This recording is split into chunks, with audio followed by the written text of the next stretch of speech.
mekaar vanoggend, broers en susters, onder die vlag, die vaandel van die plaaslike diakonaat. En hulle het vir hierdie seisoen, hierdie week, het hulle 'n onderwerp gekies, naamlik die gesin en geestelike welstand. En vanmôre praat ons oor geestelike welstand. Die teks wat ons gelees het, is 'n baie kragtige teks. Ek het gaan kyk na 'n paar vertalings daarvan. Jesaja 43 vers 1 is waaroor ek met u 'n paar gedagtes wil deel.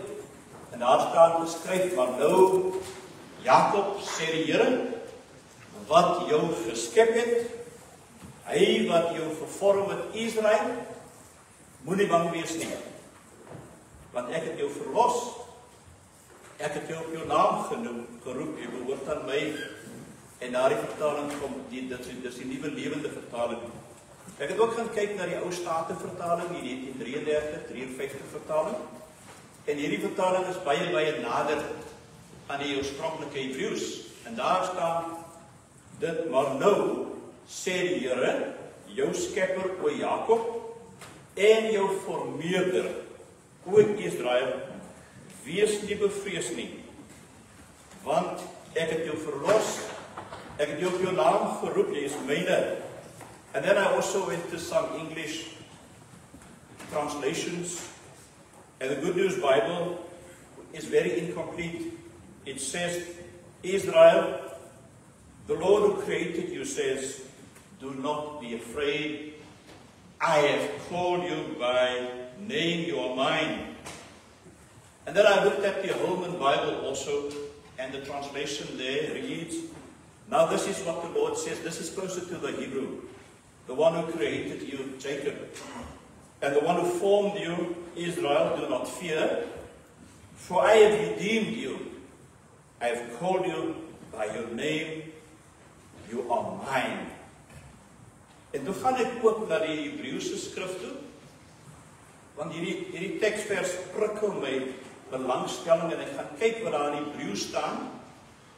En wanneer mense dit uit die Hebreëus het vertaal, dan lees dit so, but now says Yahweh, who created, or who formed you, O Jacob, and he who made you, O Israel, fear not, for I have redeemed you, I called you by your name, you are mine.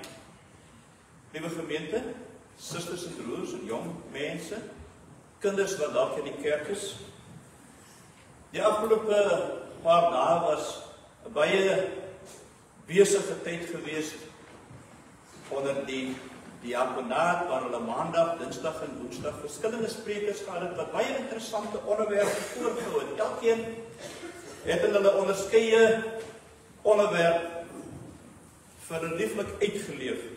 Maandag word daar geskryf oor 'n oorsig oor welstand.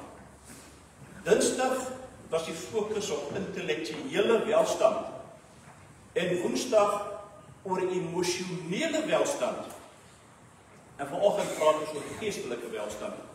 Jy sien, gedurende die voorbereidingsfase van hierdie boodskap was ek geprikkel op 'n breë terrein van teksverse wat in my geleef het, which I should consider for the sermon, and which I should expound and investigate what the scripture is telling me. En ek het 'n lang tyd in gebed deurgebring om te hoor presies wat dit is wat ek vanoggend met die gemeente van Saret kan deel. Weet jy, die gedagte het sterk in my plaas gevind, ek moet 'n teks vind, of ek moet 'n teks ontleed wat spreek tot die gesin, spreek tot die gesin binne verband van die gemeente, die gesin binne verband van die gemeenskap. Uiteindelik het dit vir my duidelik geword dat die boodskap moet baie meer persoonlik wees. En daarom het ek gekom nadat, daar's verskriklike klomp tekste wat ek mee verworstel het, by Jesaja 43 vers 1 tot 8, en daarom wil ek juis die teks en die teologiese inhoud daarin in verband bring met die gesin en dit probeer verklaar. Gemeente, weet jy, om welstand in al sy fasette te beleef, verwys dit dan na die spesifieke onderwerpe van die week wat die vorige sprekers aangeraak het, is dit belangrik. Ons kan nie emosioneel of intellektueel gesond wees as ons nie ook geestelik gesond is nie.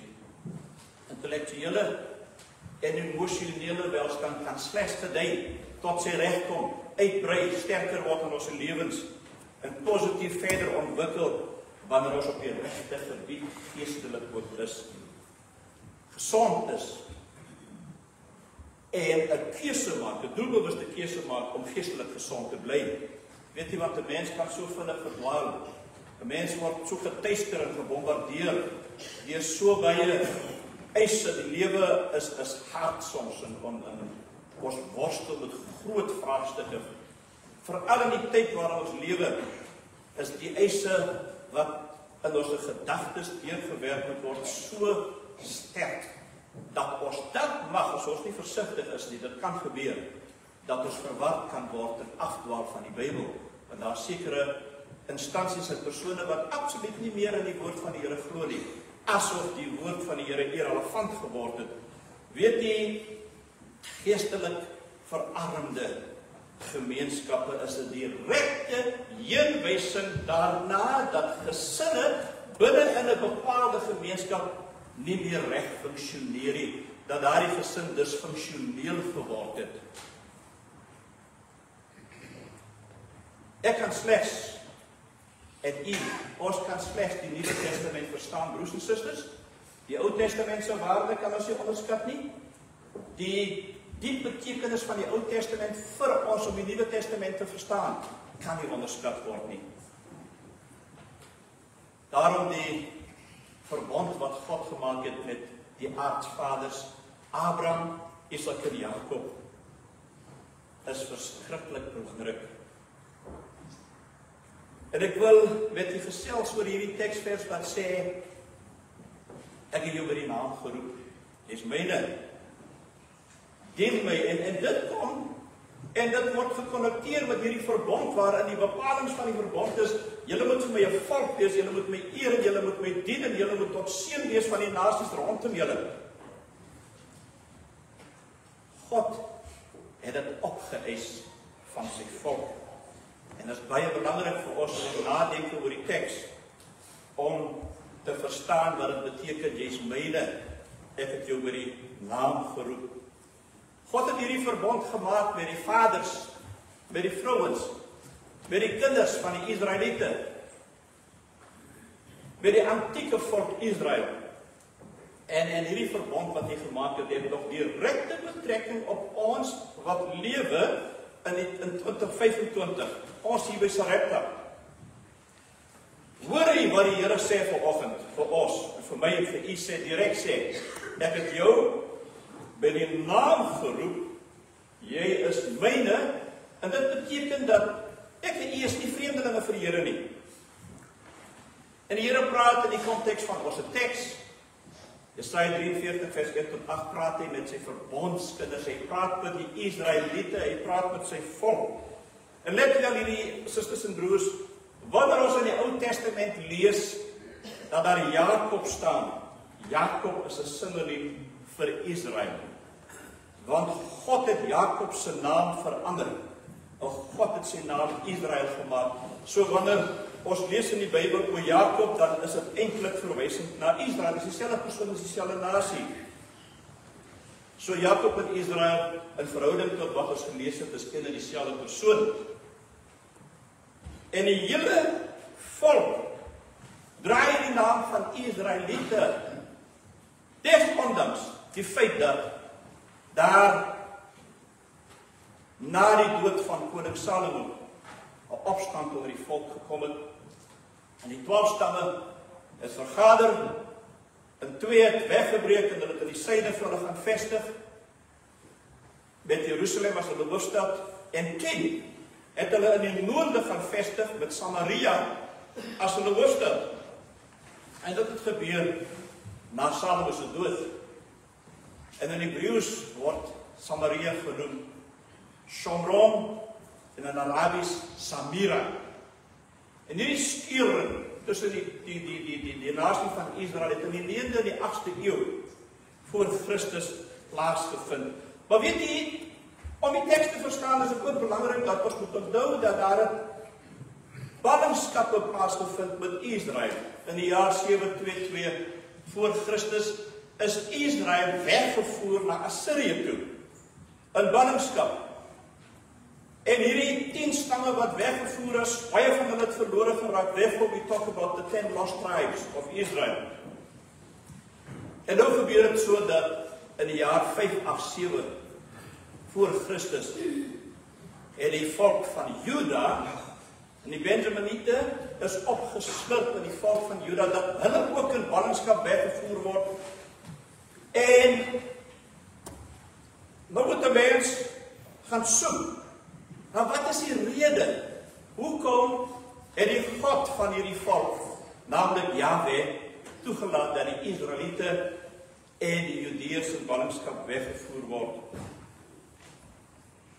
Weet jy dat nou alles verband met opstandigheid? Dit hou verband met argeloosheid. Dit hou verband met roekelose naïwer. Dit hou verband met 'n spoggere gedagte dat ons is die volk van die Here, God is met ons, niemand kan ons oorweldig nie. Dit hou verband daarmee dat die volk van die Here nie ag gegee het op die verbond wat God met hulle aangegaan het nie.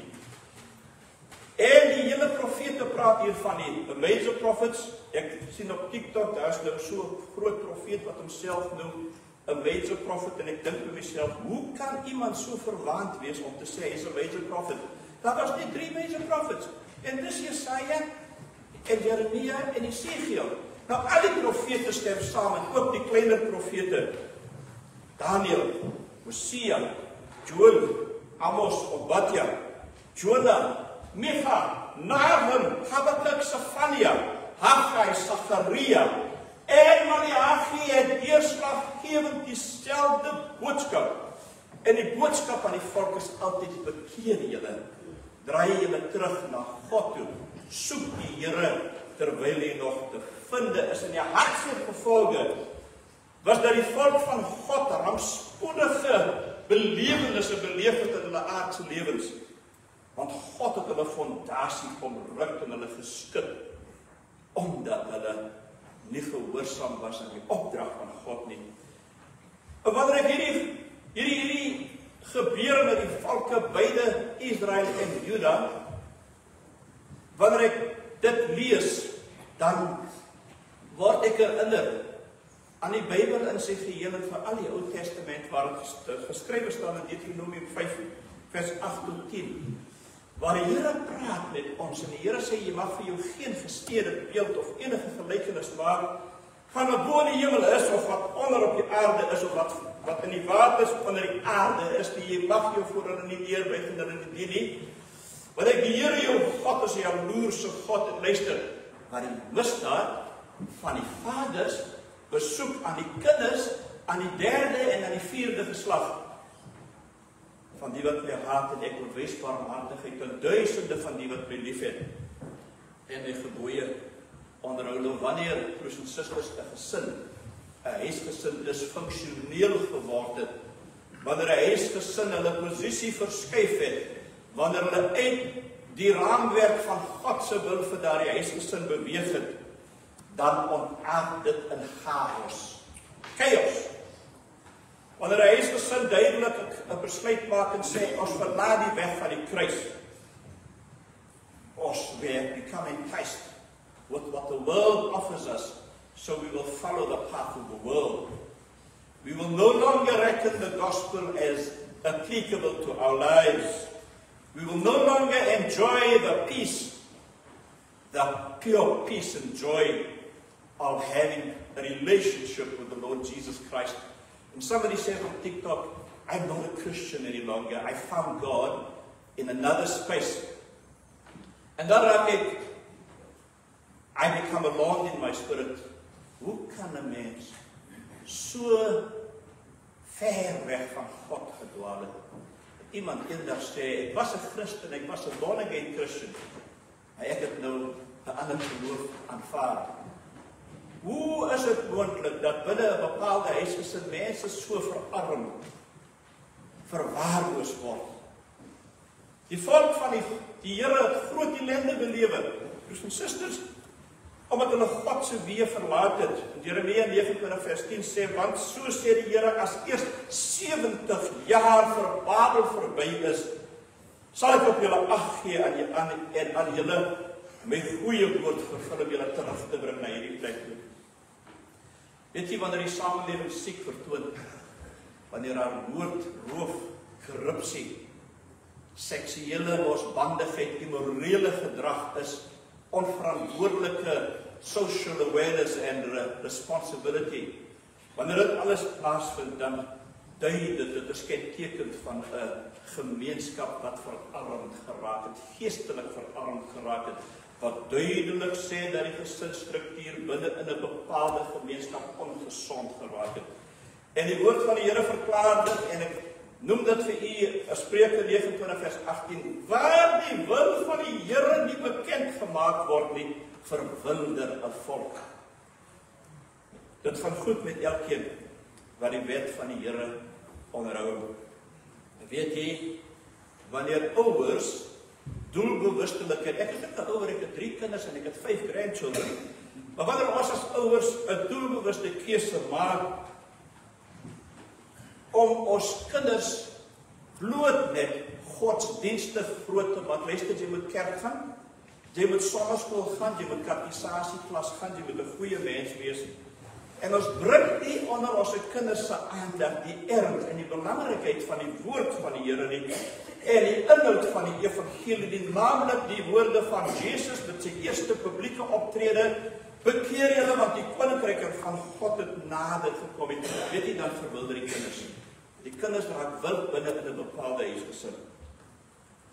Dit is waar dat ouers soms hulle kinders groot maak en hulle oorlaat aan hulle self, waar ouers sê, en ek het dit gehoor in my bedieningspraktyk, ons is nie eintlik kerkmense nie. Ons kinders kan maar self kies of hulle die Here wil dien, al dan nie. Ek het my kinders die beste geleentheid gegee en hulle is selfstandig genoeg om self te kan besluit wat hulle geestelike erfenis behoort te wees. 'n Mens word tog, en ouers sê dit salig op jou eie geloof. En of my kind besluit om tot 'n ander geloof te bekeer, is vir my om het ewe. Ek weet ook maar eintlik weinig van die evangelie van Jesus Christus. En as my kind 'n ander geloof aangryp, sê sommige ouers en ek het dit gehoor, maak nie saak nie. So ek sal nie inmeng wanneer my kind 'n besluit maak om met iemand te trou wat in 'n geloof is wat vreemd is vir die waarin my kind groot geword het nie. Die volgende vraag wil ek vir die gemeente vra, maar wat van die dag? Toe die kind gedoop was, in 'n groot ding het gebeur, want by die kind se doop was die naam van God uitgeroep op daai kind se naam. Sê die kind was Tracy of John. En dan sê die dominee, Tracy, ek doop jou in die naam van die Vader en van die Seun en van die Heilige Gees.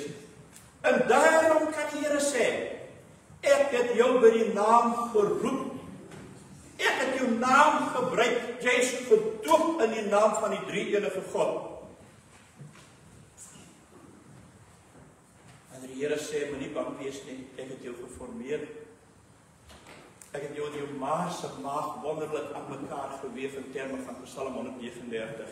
Jy's myne, ek het jou by die naam geroep. Broers en susters, hoe gaan ons dit verduidelik? Groot verantwoordelikheid van ons as ouers. Hoe gaan ons dit verduidelik as ons dit vernalat om alles in die stryd te werk, om ons kind te leer van bekering, om ons kind te leer om Jesus na te volg en om ons kind te vestig op die klein paadjie, die smal paadjie. 'n geestelik gesonde gesin is 'n gesin waar die Here gedien word. So 'n gesin dien nie die God van materialistiese imperatiewe nie, en ook nie die doelgerigte geneigtheid om die God van die wêreld te dien nie, want the world is lost. People are being led astray. So many false doctrines, so many false perceptions in our time. Nee, 'n geestelik gesonde gesin is 'n gesin wat hulle beywer om die Bybel met oorgawe en waarheid in die Bybelse maatstawwe te lewe. Geestelike gesonde mense, luister, is nederige mense. Is mense wat vol liefde is mense wat opreg is mense wat nie huichel nie, is mense wat God liefhet, is mense wat volgens sy verbond en sy wette lewe en hulle kinders vir die koninkryk van God groot maak. 'n Geestelik gesonde mens is nie arrogant nie, nie hoogmoedig nie, of sien homself nie as verhewe bo ander mense nie, leef nie uitspattig nie en neem nie deel aan die versottenheid van die wêreld nie. 'n Geestelike gesonde gesin leef soos Galasiërs 5, dit vanaf vers 19 tot 25 vir ons vertel, en ek haal aan in die Bybel uit. Die dinge wat ons sondige aardheid ons laat doen, is bekend: seksuele sondes, onreinheid, losbandigheid, afgoderheid, towerkuns, vyandigheid, rusie, jaloesie, woede, selfsugtige ambisie, verdeeldheid, wilde partytjies en al sulke dinge. Ek herhaal my vroeëre waarskuwings oor hierdie dinge. Wie sulke dinge doen, sal nie as erfgenaam deel hê aan God se koningsheerskappy nie. Maar wat die vrug van die Gees voortbring, is liefde, vreugde, vrede, geduld, vriendelikheid, goedheid, getrouheid en sagmoedigheid en selfbeheersing. Teen sulke dinge is daar nie 'n wet nie. Maar die wat aan Christus Jesus behoort, het die hartstogte en die begeertes van hulle sondige begeertes gekruisig. Ons lewe deur die Gees. Daarom moet die Gees ook ons leefstyl bepaal. Ons moenie te veel van onsself dink, mekaar irriteer of mekaar jaloers wees, die sê die Bybel. Susters en broers, weet jy, is lydingstyd, die derde sondige lydingstyd. God het 'n groot prys betaal. Hy stuur sy seun om ons as jalverdienende sondermense met God te versoen, om ons te red van die jal wat ons verdien. Sy seun Jesus moes aan die hand van wrede Romeinse lagsmanne sterf gemartel ter wille van ons sondes, Jesaja 53. Ek wil sê dat die profete van die Ou Testament, die apostels van die Nuwe Testament, die mens luister nie weer na die woord van die Here nie. Baie min sal gered word, sê die Bybel. Slegs hulle wat tot die einde toe volhard, sal gered word. 'n God moes 'n plan maak om die mense te red. En weet jy, God gaan vir ons vra, direk vra, vir my en vir u vra. Wat het jy, vir wie ek by die naam geroep het? Wat het jy gemaak met Jesus Christus wat op die kruis van Golgotha gesterf het vir jou sondes? En wat sal ons antwoord wees? Is ons geestelik gesond in ons gesinsstruktuur, of het ons 'n merk gemis? Het ons totaal disfunksioneel geword? Het ons so verwilderd dat ons self ook op onsself moed opgegee het? Die Here het ons lief. Broers en susters, die woord van die Here is so duidelik. Die Here het ons lief. Hy wil ons red. Sal ons in die Babel of in Assirië, die Assirië van ons eie toedoen, vergaan? Of sal ons posisie verskuif en met ons gesonde verstand Jesus Christus aangryp, omhels en ons harte vir die Here gee in daadwerklike bekering? Hy red ons, want hy het ons baie lief. Ek gaan nou amen sê, maar ek nooi vir u om saam met my te sing as u so oortuig is. Ek het u stem gehoor, maar kom tot my, my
Dankie dat jy saam met my gebid het. Gebede kan gesing word, gebede kan geuit word, gebede kan sag geprewel word.